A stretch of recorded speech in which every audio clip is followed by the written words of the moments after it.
Okay, perfect. And we're live now on YouTube. Some participants already joined, so I'll just start with an introduction. So, hi, good evening, everybody. For those of you who joined for the first time our webinar, I will just quickly run through the agenda for today. And for those who is joining for the second or third time, you already know everything pretty much about us. But yeah, so a couple words about data natives. We are a community of data scientists and founders, entrepreneurs, and tech professionals. And our mission is to help our community learn, debate, connect with each other, and share ideas, start on collaborations. So for the purpose of this lifelong education and learning, and to also keep ourselves mentally fit during these times, we are organizing these live events where we invite experts to talk about specific topics. And we also have a large network of community partners, and we're organizing this talk today with All Women. All Women is the first campus of data science, user experience, design, and product management created for women and by women. So they have an amazing selection of different courses and mentorship opportunities, and also great graduates whom you're going to also meet tonight. Um, so today we gathered to talk about the topic that has been pressing for decades, is gender equality, but the perspective that we're taking is a little bit different. So we're going to look at gender equality through the lens of the pandemic. And just a couple of words about the agenda and our speakers for tonight. So we're going to start with the recent data research and analysis by Ariadna Kufi. She's a data science graduate at All Women. After that, we will invite Taryn Anderson, who is the president and co-founder of Impulse for Women. This is a nonprofit organization that builds an active network to connect women entrepreneurs with social impact projects and investors. And Taryn will take over the panel discussion moderation to dig a little bit deeper into the topic and also hear about panelists' opinions on the future developments in gender equality. And our panelists tonight are Agnieszka Michalik. She's a solutions architect at Here Technologies, speaker, an MBA student, and also undertaking her research on gender equality and pandemic. Then Ariadna, whom I already introduced, data science graduate at All Women. Giovanna Jamillo, she's a data scientist at Milan and Associates, and also she's currently a senior epidemiologist at the World Health Organization, working on the COVID-19 pandemic response. We also, last but not least, Mojan Ashgari. She's a tech entrepreneur, co-founder at Women in AI. It's a nonprofit do tank working towards gender inclusive AI that benefits global society.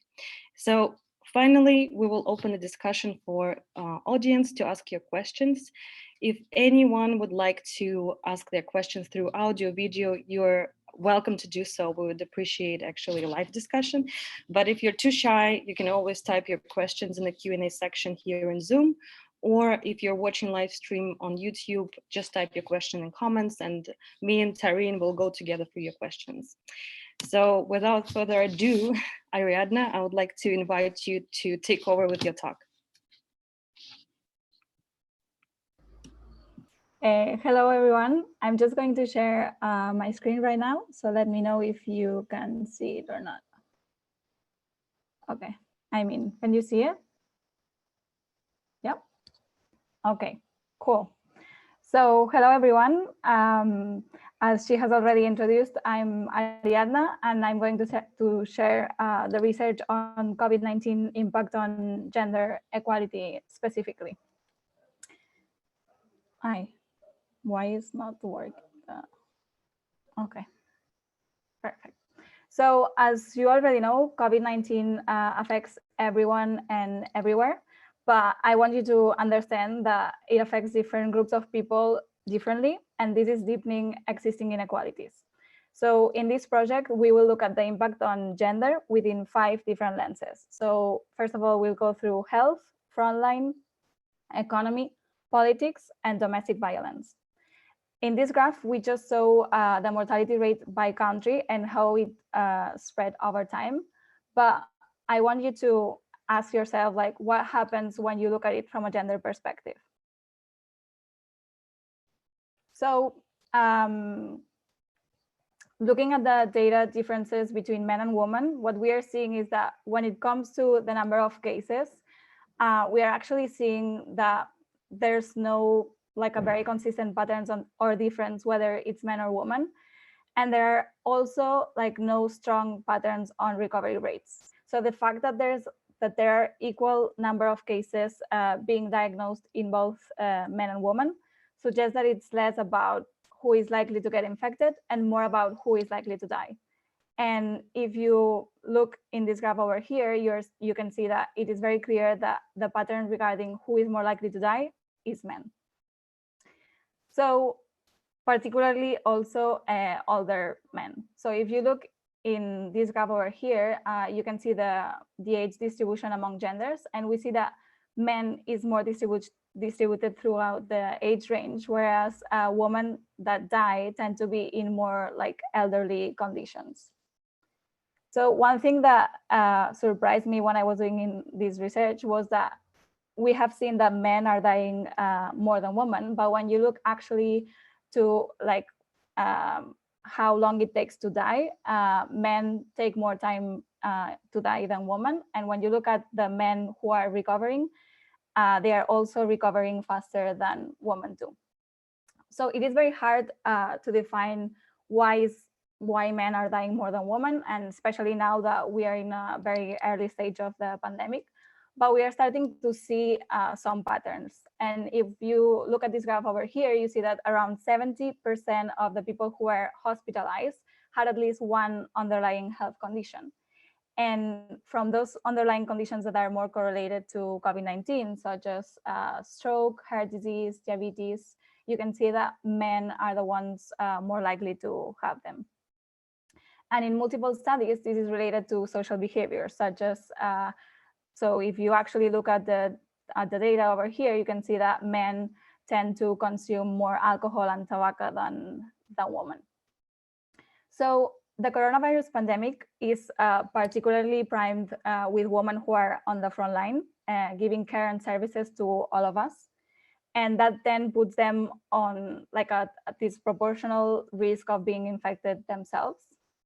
So at the front line of this coronavirus pandemic are the like healthcare workers, pharmacists, cashiers from the supermarket, shop salespersons, and drivers. And you can see that most of the people of those sectors are women, with the exception of drivers. So for example, 70% of health workers are women, 82% of cashiers on the supermarkets are women. But then if you look at, so for example, we saw that 70% of health and social workforce were women, but yet they continue to be left out of leadership roles and decision making. So only 30% of leaders in the global sector are women. And in the case of pharmacists as well, for example, only 20% of pharmacies are owned by female pharmacists, despite making up to 62% of the actual workforce. So here in this graph, we can see the growth rate of the infected people and how it has increased throughout the time. And the green is the total population, and the pink are the healthcare workers particularly. So you can see that infections on health workers have grown 40% in the 2 weeks compared to 14% of the total infection growth. So clearly infected health workers are already the majority of new infections in Spain. And it is not surprising that from the total infected of health professionals, the majority are women, accounting for 76% particularly. So the COVID-19 crisis is above all a health crisis, but with a significant negative impact and consequences also on the economy and labor markets around the world. The pandemic is having devastating social and economic consequences for women and girls specifically. So all of this could actually reverse the progress that it has been made on gender equality and women's rights that we have been working on for years. And so we have to actually look at it. So the consequences for the economy and unemployment of the coronavirus crisis has already been felt in the latest unemployment data. And we can see that before the COVID-19 was here, there were already like high differences between men and women regarding unemployment rate. But when coronavirus started, it affected both men and women. But as you can see here, like with a higher growth rate in women than men. So also women are more likely to be in temporary, part-time and precarious employment than men. And these jobs often come with a lower pay gap, with a lower pay, a weaker legal protection and difficulties accessing to social protection. So we also have been aware that the labor market is not uniform, and the impact of the crisis will, of course, have different effects for each sector in short, medium, and long term. So, for example, the hospitality, retail, accommodation sectors, which have a significant presence of women, as you can see here, will be those suffering the most from the economic crisis derived from this pandemic specifically. So also as well, construction and transportation will also be hit and are more prevalent by men. Wait, sorry.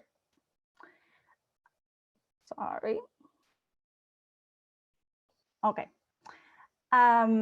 So sorry for this. Okay.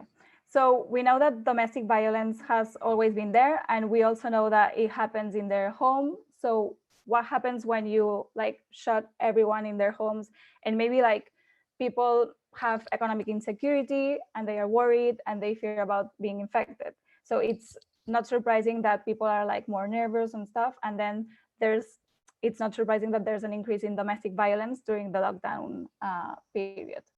So we don't yet have comparable EU data, but some countries have already provided initial figures showing a spike in domestic violence during lockdown. And so, for example, here you can see France, and we saw a 32% jump in domestic violence reports in just over a week. Lithuania as well observed a 20% more domestic violence reports over a 3-week lockdown period. And Spain, we saw a 47% increase on the calls in the past month. So there have been multiple sources that have stated that the countries with the best coronavirus responses had something in common, and that was women leaders. I'm sure like we have all seen the article in the Forbes where they were stating that. And actually, when I was like trying to prove this, I realized that this is like something really hard to demonstrate. So in the case of Forbes, for example, they were basing their statement on the number of deaths for each country. And this is something very tricky because every country has a different way of counting deaths. And also, like if you look at the countries with least deaths, we don't get the same results. So I think we shouldn't be looking at, we shouldn't be taking the death numbers. We should be taking mortality rates instead, because we cannot compare US and Spain number of deaths, for example, because the number of population in the US is far larger than the one in Spain. So it has no sense to do that comparison. So still, global mortality rates are not helping us much because the data is very unbalanced. What I mean by that is that only 6% of the world leaders are women. But we know that the majority of leaders are in Europe. So what I did in order to try to compare in a more fair and balanced way was to do the comparative in Europe specifically. So when looking at the countries with the lowest mortality rates, we see that 3 out of the 20 top countries are female-led. So this is not a very high number, so I continued to look further into it. And I also compared the responses of different nations, plotting deaths per million, like here, and against the proportion of tests being done per 1,000 over here.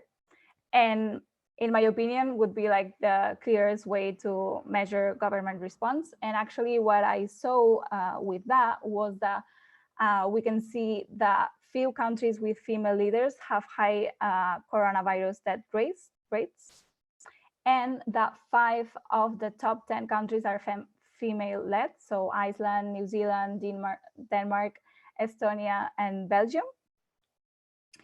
And then I also looked at the recovery rate by country, and we can see that 4 out of 10 countries with the highest recovery rate are female-led. And so in conclusion, basically, we have seen that, yeah, it's true that men are more affected in terms of health, but we shouldn't forget of the social economic effects where women are more impacted as well. And one of the things that I also learned doing this project was that it is very hard to find data that is segregated between like sex.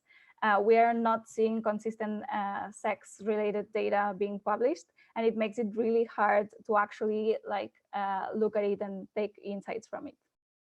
So thank you. I hope it was useful. Thanks, Ariadna.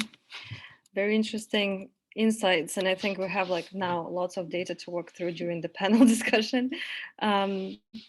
Yeah, so let's do the next step of our event. I would invite Tarine now to kick off the panel discussion, and the purpose would be to just, you know, get more, a little deeper and get insights from other speakers and panelists today on the themes that were already touched upon Ariadna's presentation and some of the new topics, and also hear about all the panelists' opinions on the future developments and how can we actually deal with the situation, what can we do and what can governments do. So we have the questions prepared for panelists, but afterwards we'll open a discussion to everyone else. So in case you have a question now, just feel free to drop it in Q&A or in comments on YouTube. So Tarine.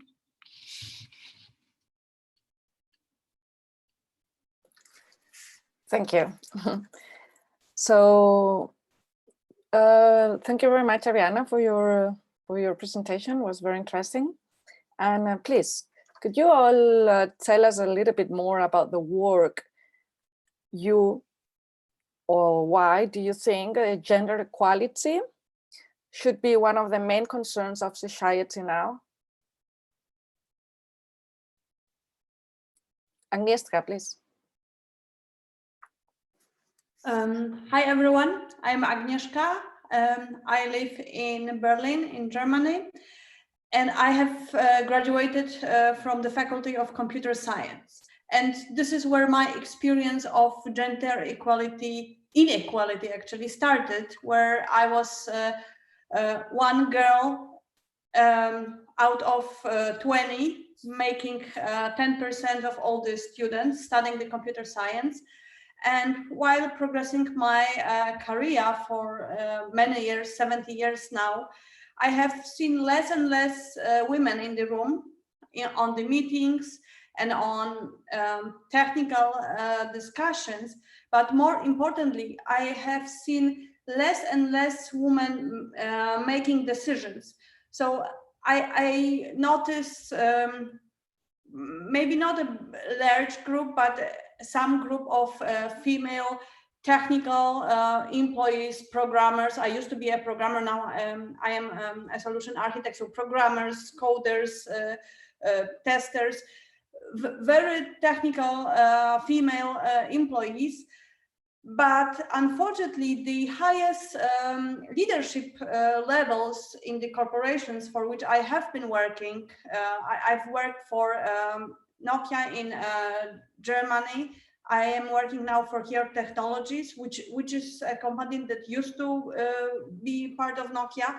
And unfortunately, the main levels of the decisions being taken on the top, and women are excluded. I am also, I have been working on a women committee in our company, where we try to support, or we advise other female employees in Berlin about their career progressions, about their issues. And I have seen many women struggled, uncertain, apply for this job, or even having problems with promotion. And it was really in contradiction to their high qualifications and aspiration. And this is where I started to look into the data, and the data doesn't look good for Germany. So the gender in a gap for Germany is 21%.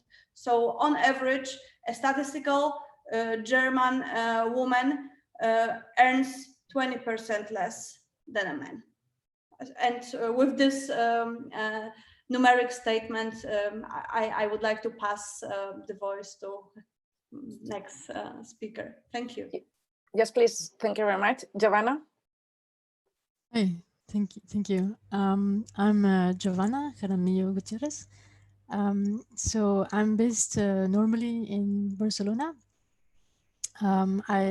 At the moment, I am working as a consultant epidemiologist for the World Health Organization in the COVID pandemic response.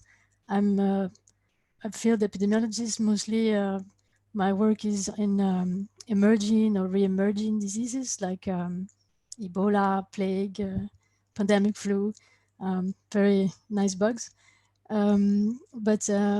Yeah, in parallel, I did the bootcamp at All Women last year. So I am a All Women Data Science Bootcamp alumni. And I started working as a data scientist in Barcelona, mainly working with companies or government entities that would like us to audit their algorithmic based services or products to uncover unwanted bias, to verify that there are not unfavorable outcomes on populations, groups like vulnerable populations based on gender, race, age groups, etc. So why I started to be interested in AI and data science was a bit what also Agnieszka was saying. This gender imbalance from the health sector is a bit the opposite, that we're many women but very little women at the top, and then basically it's like female dominated sector, but with maybe 20% of the leadership is female. And yeah, in tech is the opposite. But then it was striking to me that the digital tools that are developed in tech are mainly developed by a small pool of type of people. And so they use these data sets that are sometimes off-the-shelf data sets that find online that have historical bias. And so I was interested to how can we help developers or entities to actually make sure that we reduce the harm that can be done to users that don't represent the typical users. No, so if you're in a minority group, you might be not represented in the data set, or maybe the algorithm will amplify, how do you say, will amplify a bias maybe. So yeah, that's why I came to this. Thank you. Thank you very much, Giovanna. Ariadna, please, what do you think? So basically, to follow like the points that they were saying as well, I think that one of the things that COVID-19 will affect is that all the jobs within the technology sector will grow a lot. And the problem is that, as we were seeing before, like women are underrepresented on these sectors. I think it was actually really good that I just started to get into the technological sector as well. And I think, well, I want to motivate all the people that are like, especially all the women that are here today, to get into, at least just like to get to know a little bit more on new technologies, because it was already a growing sector, but now with the coronavirus and we cannot move from our homes, this will grow even more. And so I think it's something very important. And I think we have to actually really think about that we have to fight more than ever for this cause, because if not, we will lose all the progress that we have been done for many years. Thank you very much. Mojan, please present yourself. Hello, my name is Mujan. I'm really honored to be here. Thanks a lot for inviting me. Thanks a lot, Adriana, for your amazing presentation. So I am the co-founder of Women in AI. I'm based in Paris. As you mentioned very briefly, basically, Women AI is a global community of women in the artificial intelligence. Our mission is to close the gender gap in the field, where we see something between 12 or maximum, 20% women in the field, and the leadership positions goes less than 10%. So it's a very male-dominated field. And as Adriana mentioned, that with the new technologies that we have, we saw a lot of data-driven applications. We saw a lot of AI usage in the corona, in the crisis field, in the crisis applications that we saw. So it really matters now how we are using these technologies, who are using these technologies. As Giovanna also mentioned about the data, the very interesting thing is that we don't have really good databases for women. I was reading an article about how we are getting all this data in the health industry. So many of them are actually coming from the US Army, who are mostly men. And some of these data cannot really work on women's bodies, so they cannot give the same results for men versus women.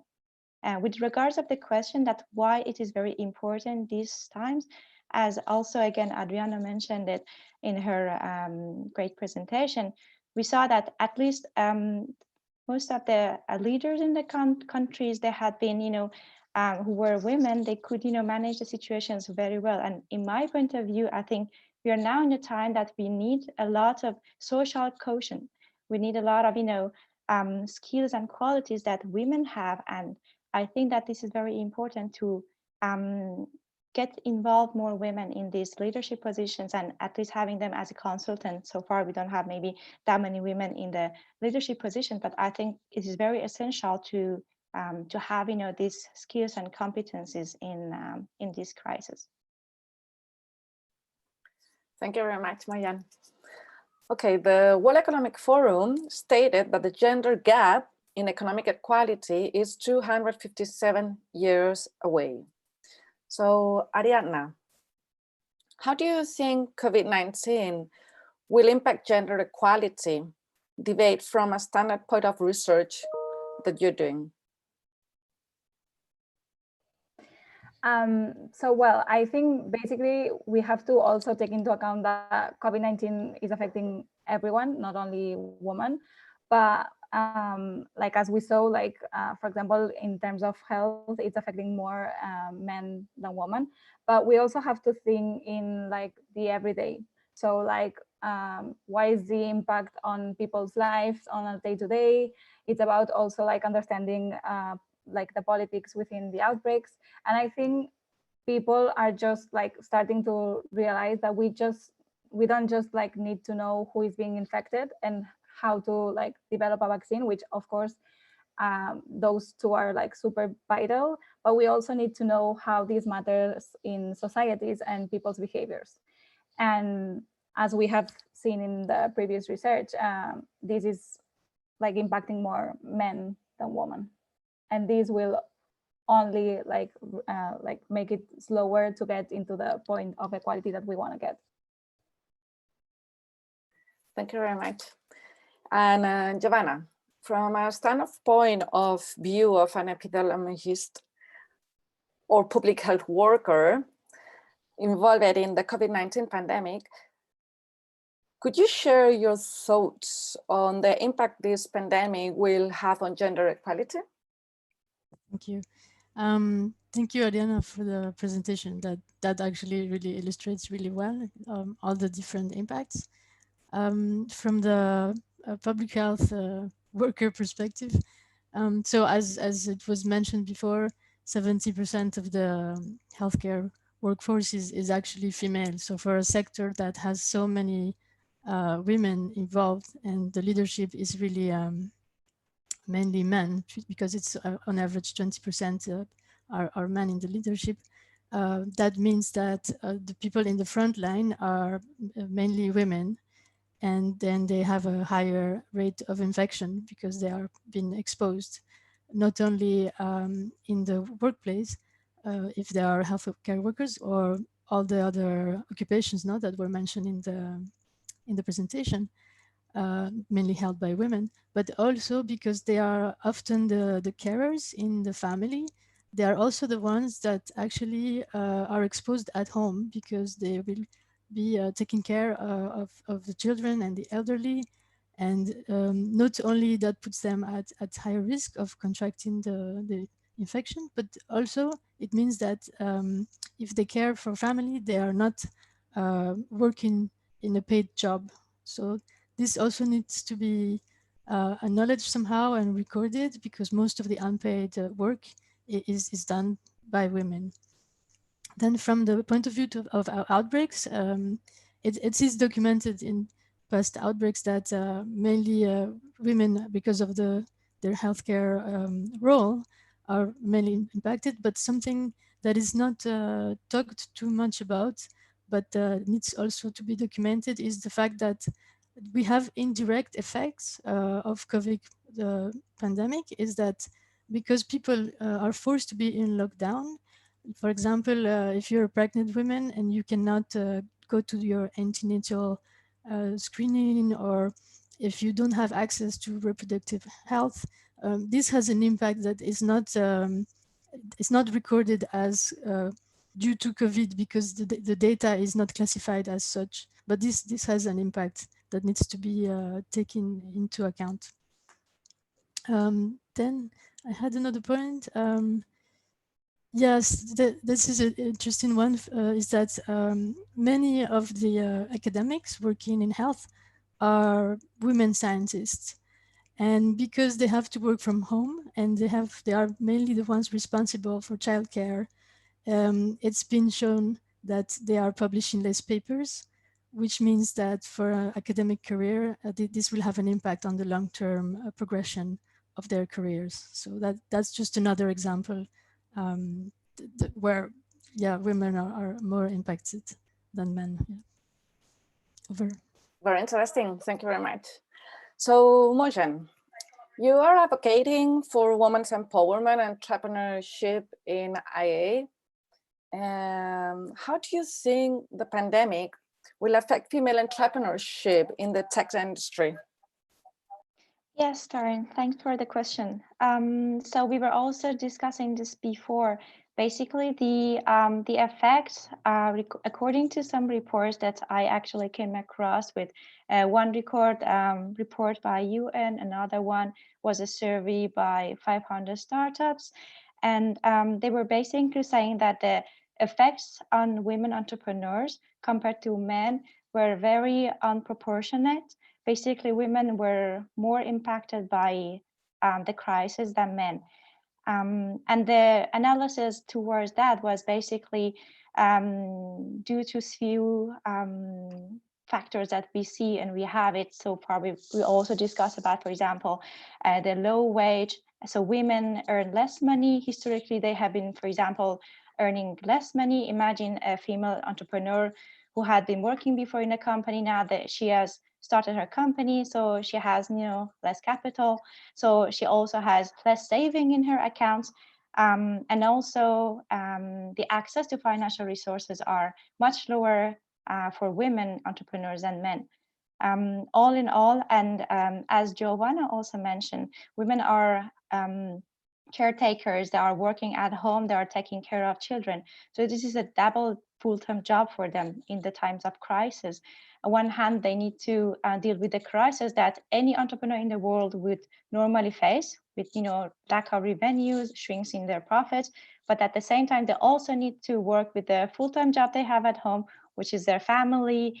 And imagine on top of that, maybe you add the violence, domestic violence, and all this stuff. So it's very, very difficult for women compared to men as entrepreneurs to have a capacity to absorb these shocks. Also, there was a study by Canada that it was saying more than 50% of women entrepreneurs experience additional burden, and the percentage for men entrepreneurs were only 12%. So the statistics shows that in the Women AI community, I was in touch with a few entrepreneurs that we are basically helping them in our acceleration program. Almost all of them, they were, complaining about this work-life balance issue next to their business. So this is, I think, the main issue for female entrepreneurs. But also I see some opportunities. I came across some female entrepreneurs who had launched new companies, and they have pivoted to online businesses. So I think that we can see that as an opportunity as well, having, the opportunity to be able to work at home and providing that calm environment for yourself as a woman can even be beneficial for you to be able to keep that work-life balance if the environment can be provided, of course, but that is also an opportunity. Thank you very much. So, Agnieszka, in your work as solution architect for the industry that relies on data, how do you think the pandemic will impact workplaces in the tech industry? So I think that it have already impacted the workplace dramatically, because we have been working in home office for 2.5 months already. And given the fact that the schools all over the world were closed, mostly in March already, I agree with previous speakers that most probably this child care and household care is not equally divided among partners. And especially I am looking at the study that was done before the pandemic. According to the Eurostat, an average woman spends 3.5 hours daily doing household and daycare work, whether a statistical man, 2 hours. And those are only averages. So in certain countries, even I think especially Spain and Italy, it comes to 4 hours per day, or over 4 hours per day for a woman before pandemic to do unpaid job. So if we take into account the lockdowns of kindergartens and schools, this could be even more, with actually cost of progressing in their work, professional work, where they basically, the question is, will they get a promotion or a special appreciation for the fact for preparing the meals for the family, or for substituting kindergartens? I honestly doubt it. And also, as Ariadna showed, this part-time work and the effect of unemployment, in my view, will have a direct impact on gender pay gap. Because part-time employment and low employment of women on the job market are main factors actually driving the difference in salaries between men and women. So we can already see how the specific factors are changing, and unfortunately they are changing not in favor of female employees.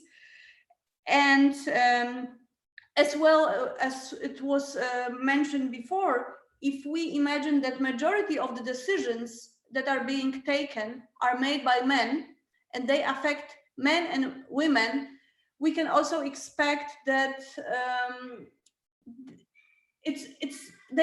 everyone has a different point of view, and the diversity could ensure that this point of view is more balanced. But in this case, we could also, let's say, predict that some decisions could be more negative for women than men, in my view.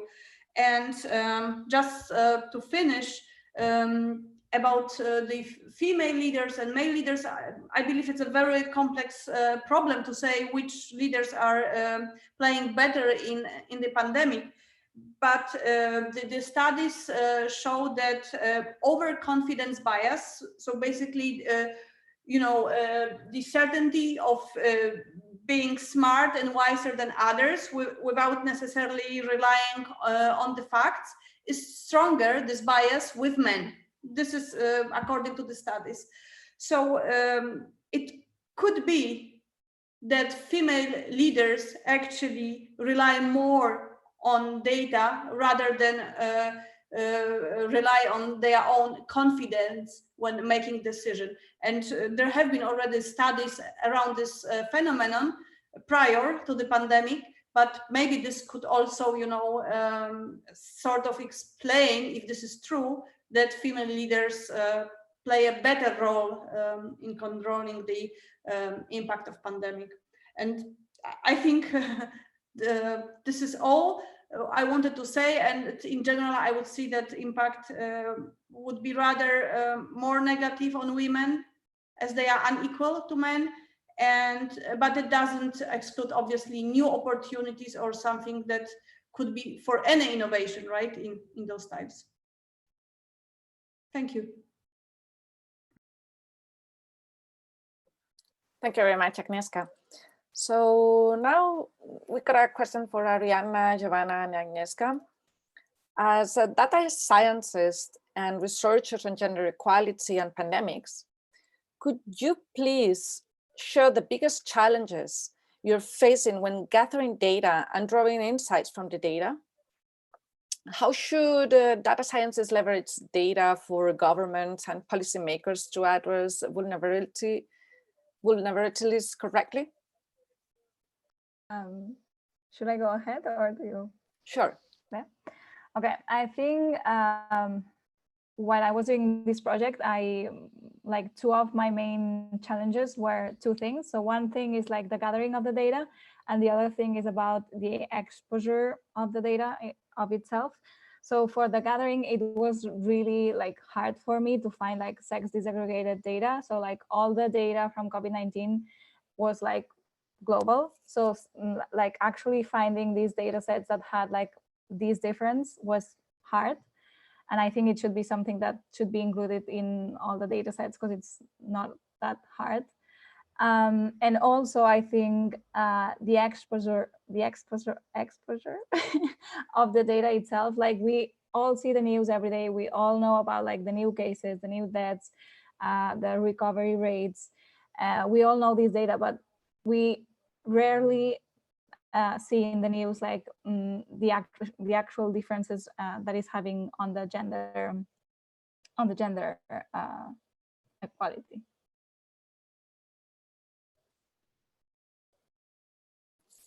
Thank you. Please, Giovanna, what do you think? Thank you, Ariana. I think I agree with what she mentioned. What I can add is that each country has their own way of gathering the data.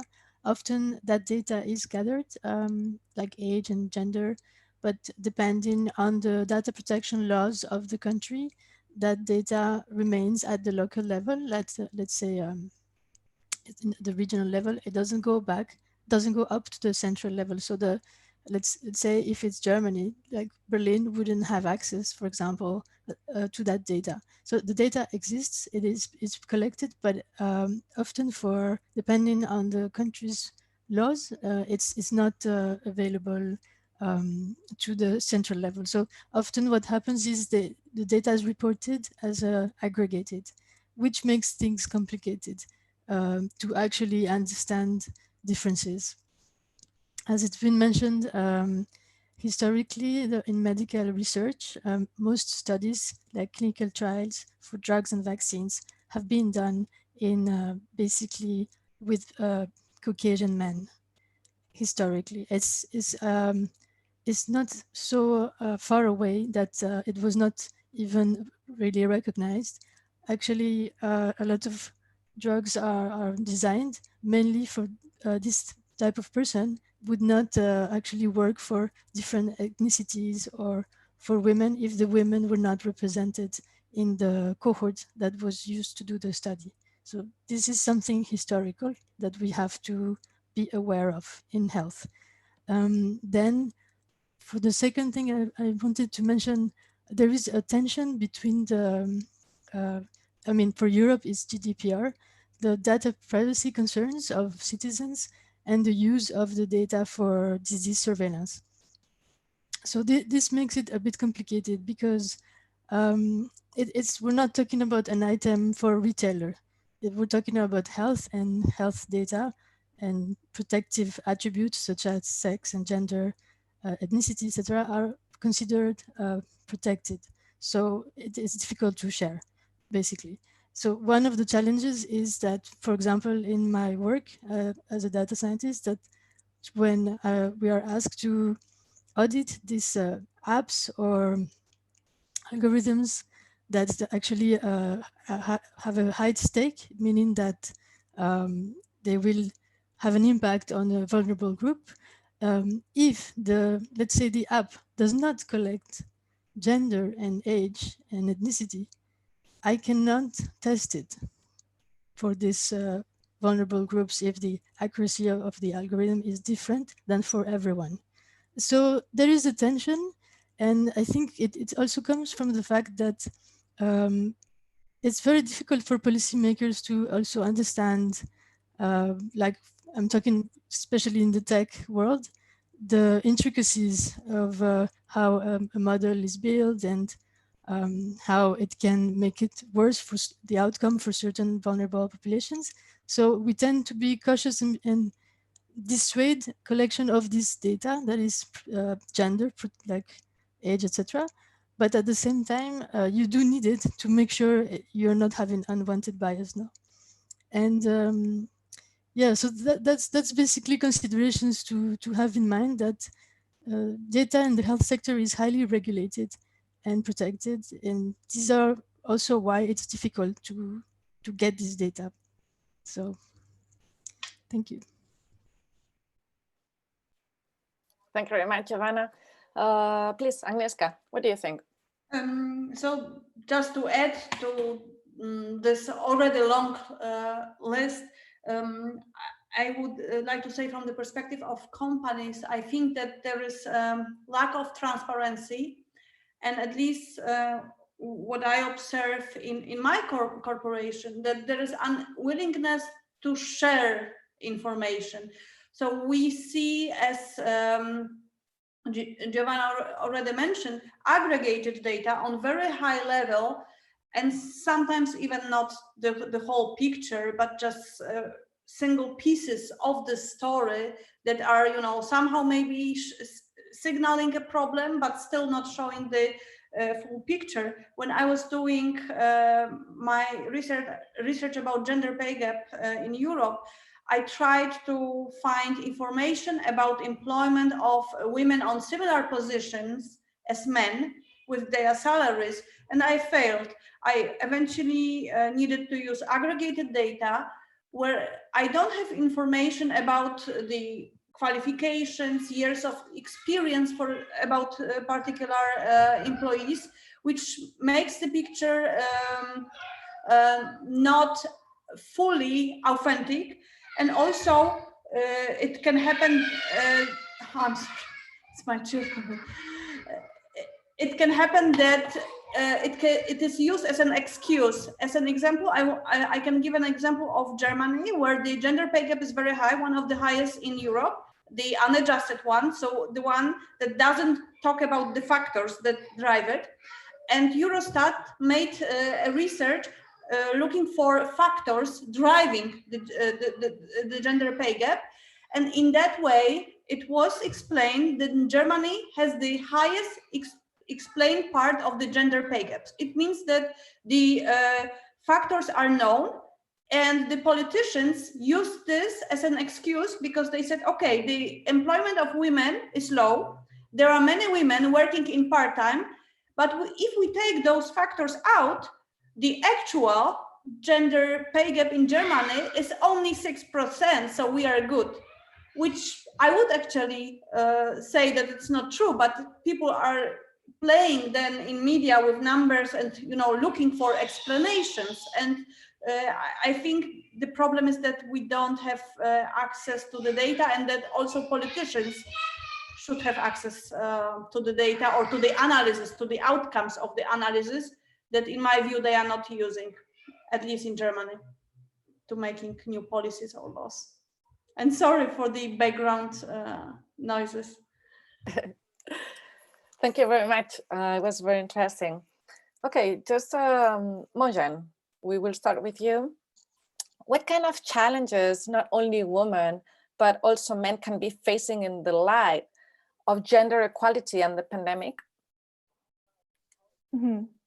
So I would say, for instance, as we mentioned, that so this crisis is hitting everybody. If I were, for example, a guy who had a business and I needed to, keep my staff and keep my company healthy, at the same time keep the gender balance of my company, I would see that as a challenge for myself. For instance, we see that all this crisis, employees' retention is very hard, the revenues is shrinking, remote working is so difficult, and all this reorganization going towards maybe more transformational digital transformation is already a challenge for everybody. So mostly men who are running a big tech companies, let's say, as that person, I would see that a big challenge for me. What is my priority? What could I do today to save my business, at the same time not making an impact in the future, let's say going back steps back, way back to the time that we had just started to invest, for example, in gender equality. So we see so many, for example, companies are cutting their budgets for training programs for women, the gender programs to keep this gender equality in the companies. I see that as a challenge that is impacting both men and women, because at one point all the businesses will be impacted, so that the society will be impacted, so men and women both will be impacted by those results. Thank you very much, Mojan. Agnieszka, please, what do you think? So I think that the main challenge is stress. And I think that this is a big change or something that nobody expected. And I think that in this way, it could affect men and women in the same way, how we are able to deal with the situation of not being able to go out, of also facing financial problems. But as it was mentioned before, all those health factors which could hit more men, and then the socioeconomic factors which we suspect that women will be more hit in that case. So I think in general this could be said, and I think that the best view could also come after the pandemic is finished, to see what were the actually outcomes of the situation. Thank you very much. What about you, Giovanna? What do you think? Sorry. For me, I'm really concerned about mental health illness in both men or women due to the lockdown. The levels of anxiety and depression in people are really come up quite drastically. And I think that in general, women are more likely to look for support, and they contact the healthcare system more often than men do. And I think for men it's very difficult to ask for help and recognize that they have a mental health issue, and this should be addressed, taking into account that men and women, we react differently to stress and tension. So that's one of the concerns I have from this pandemic, that actually mental health has not been a priority in health, has not been addressed for a long time. But now we really see a spike in this field, and hopefully we will learn from this and address it from the beginning, because we are so focused on individual, like on the disease cases, but we should address mental health, because this will have a long-term impact on everybody, men, women, children, and I think especially for men, they don't know how to express so when they're unwell. So this is a bit worrisome, and hopefully the authorities, and I know now they're talking more like the authorities. Okay, if you're stressed, how can we help, and if there are hotlines, but this will have a long-term effect, and it should be prioritized, in my opinion. Over. Thank you very much. What about you, Ariana? What do you think about it? Well, following on what Giovanna was mentioning about the mental health, I think that we also need to look into like how this is impacting as well in human relationships. So we are getting super used to like being at homes by ourselves and not talking to anyone face to face, and then we suddenly are told that we can go out on the streets, and then we are all afraid of going out. And then when we actually do, we don't even know how to like approach people that we find in the street. It's like we kind of forgot how to interact with people. And I think that this is something, at least in Spain, I'm from Spain, and social relationships are something super key in our society. We tend to be like super close to one each other, and now it's like something that it's making it really hard to happen. Also something that I think that, well, personally I have been seeing this, is that, well, many people are now in unemployment, so a lot of people are out there looking for jobs. So the competition amongst each other is getting harder and harder, and so companies are asking for like super like technical skills, or like a lot of years of experience, or like something that is not realistic as well. And so like how to find the jobs for us, it will be like super hard. Thank you very much. We're going for the last questions before the fact. And I would like to ask you and share your vision of the future of work and daily lives that both women and men will encounter after the pandemic. Please, Moja. Yeah, thank you, Taryn. I think that and then the future of work has been already impacted, by this pandemic. I think that the companies who were not ready for digital transformation, they lost a lot. They were not ready, for example, for remote working online. They were really they were hit really bad.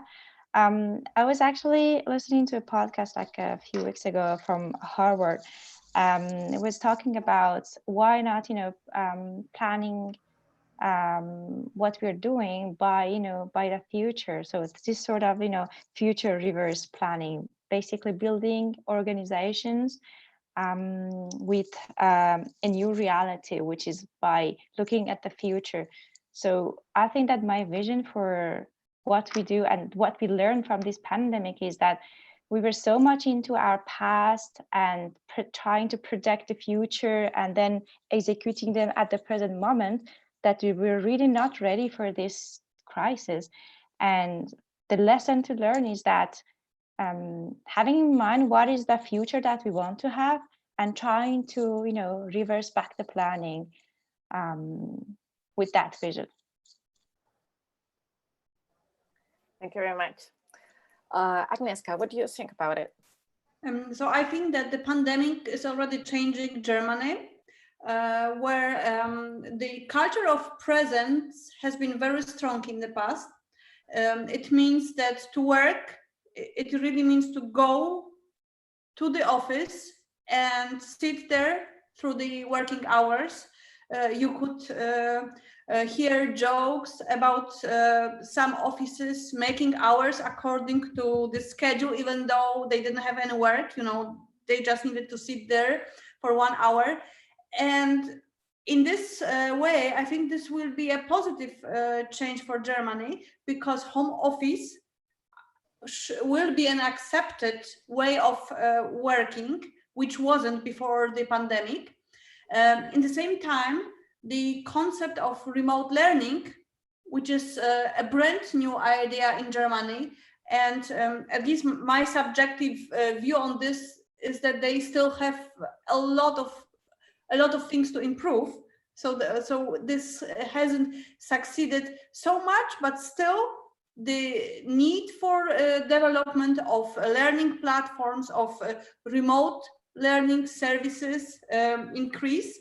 It is also, this disruption is an opportunity for any kind of innovation. So for actually changing your business models, for delivering your services. We observe it even with local restaurants, how they quickly change to deliver only for takeaways. And I think more importantly, this situation is the experience that hasn't happened, you know, for decades, right? We had the Second World War, and then we didn't have such disruptions.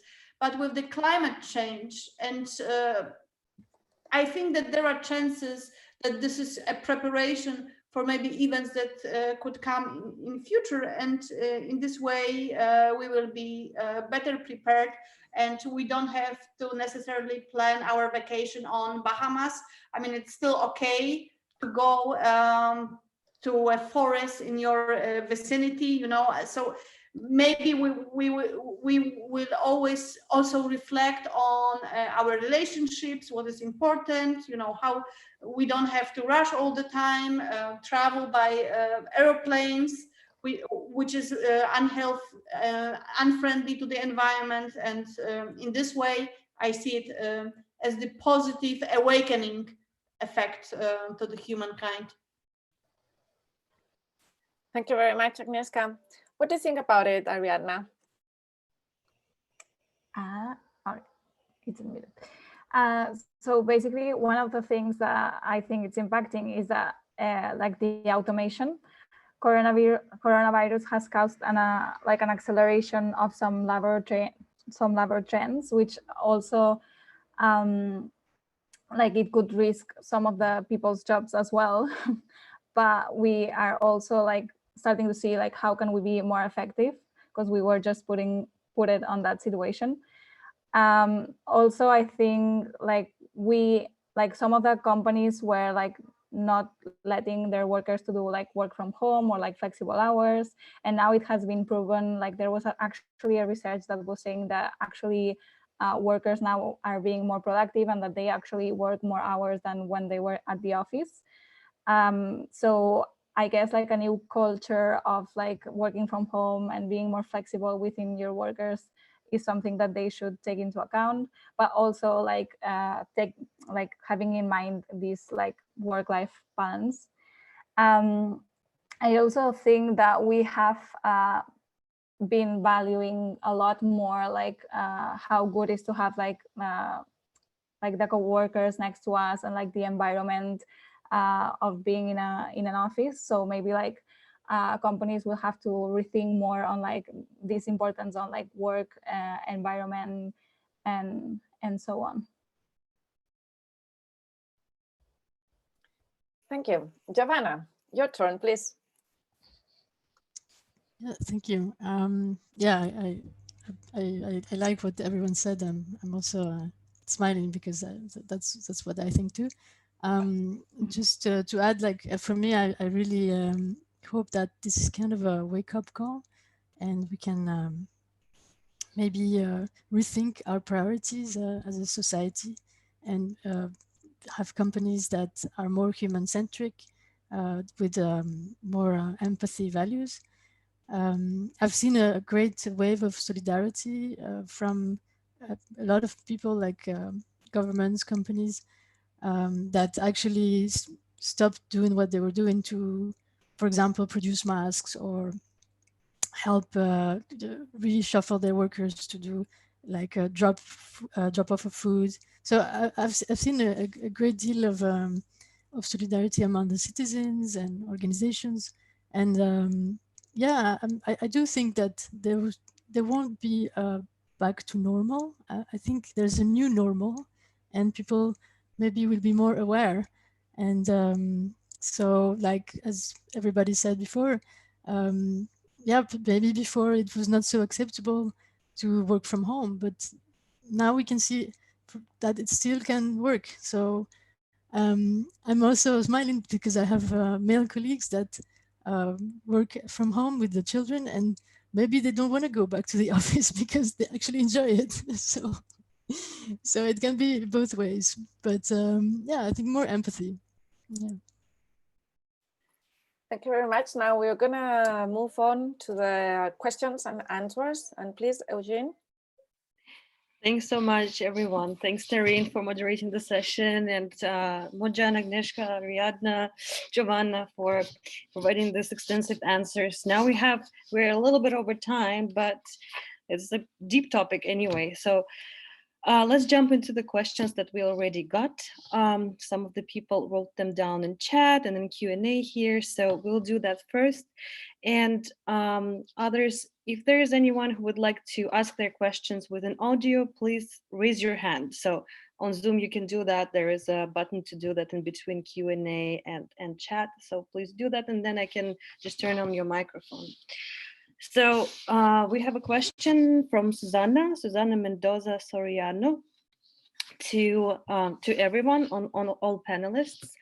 It's the following: we will need a new data study soon. Which are the effects of COVID-19 in women in lockdown, but unable to work because of taking care of children? I'm sure more women than men will stay at home. What do you think? Because we're still getting lower salaries than men, so mainly men are going back to work.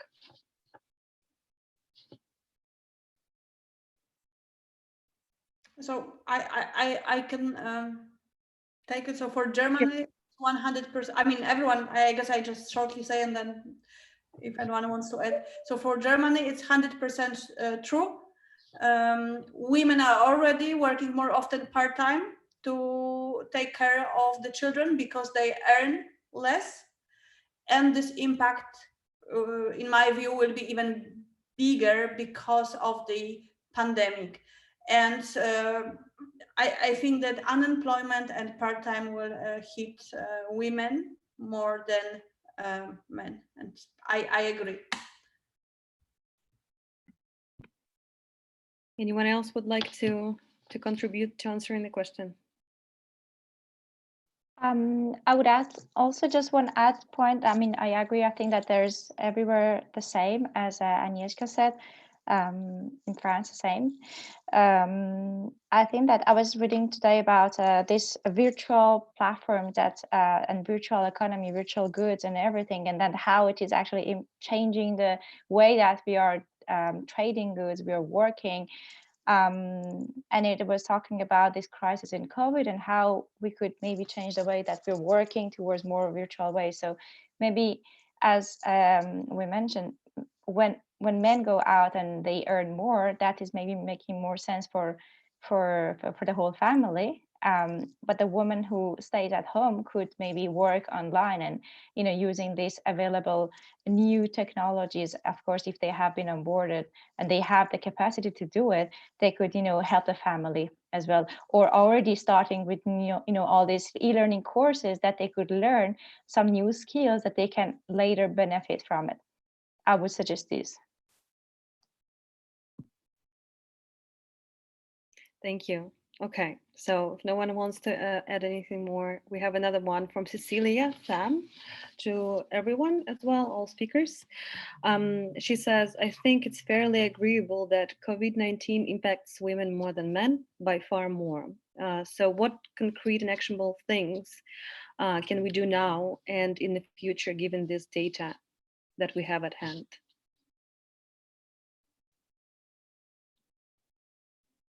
I can go. Can I go? Oh, yeah. No, go.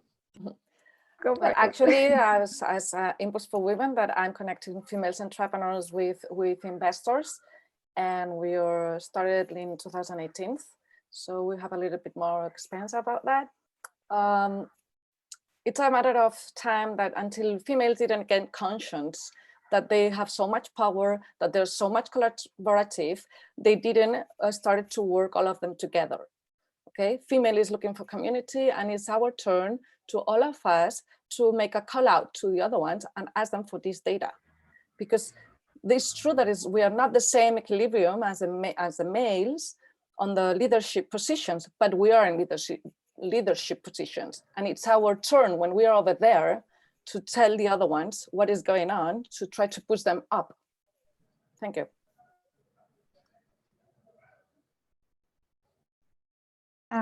Adriana, you wanted to maybe say something, or shall Yeah. I go? Okay, please go. I mean, you can go if you want, but I was just going to like follow up on the comment that you were saying before, Mojan. So I think it was a really good point on actually like thinking or like taking into advantage of like the new situations that is also like happening. So if now companies will be more flexible about working from home, if now new technologies are getting like available in order to make it easier to work from home as well, that could be something that we should take advantage. I'm not a mom, I'm 23 years old, but maybe like moms could take advantage of like actually trying to fit both helping children and working on their homes, and also like being able to be on the labor market as well. Yeah, definitely. I wanted to just add something on the point that Taryn mentioned. I was actually very lucky to be involved in the Impulse for Women mentoring project, and as a mentor and also as a mentee. And I saw the real huge value of these supportive communities who they have also men involved. It's not only women, but we know that these communities who are around women empowerment are really, really actually powerful and helping a lot, especially during crisis. So this is one of the things that myself I experienced it, and Women in AI, for example, we do a lot of this community building and supporting a lot of things for free. I see that this is very useful to do, especially during this crisis. I also would like to add that this data that we are exposed to ourselves, we should be vocal about the insights in the data and bring the facts actually to the wider audience, because as we suspect, the inequalities actually they drive the stronger hit on the weaker ones, right? And I think that exactly what was also mentioned by Giovanna, this empathy towards an inequality is something that should be addressed with the help of the data by policymakers, by states, or even locally. And not only about women, but also about children, about financial inequalities, because the impact is really stronger on the vulnerable people and people with lower income.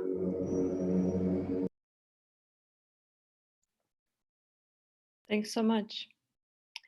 We have another, questions keep coming. So I would say let's address 3 more and then we're finishing. So there's a question from Gemma. What do you think are the specific skills and qualities that women compared to men can bring in leadership position, not only in the tech sector, but also in politics, especially in the times of crisis? And also, what do you think prevents women to accept this leadership roles apart from family reasons? And also, it's a thank you to Ariadna for your great presentation from Gemma. I can try. Sure.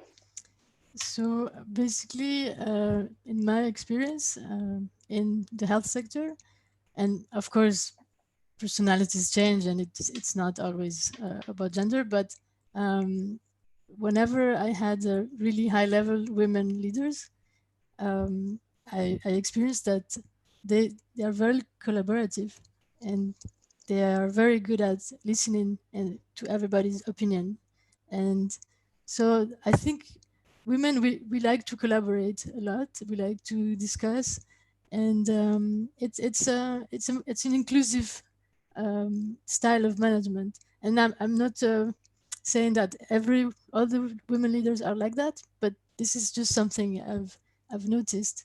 Then the other thing is often from my experience with colleagues, going to a higher level means you have to kind of put more hours in, and it always coincides with your reproductive years, if you like.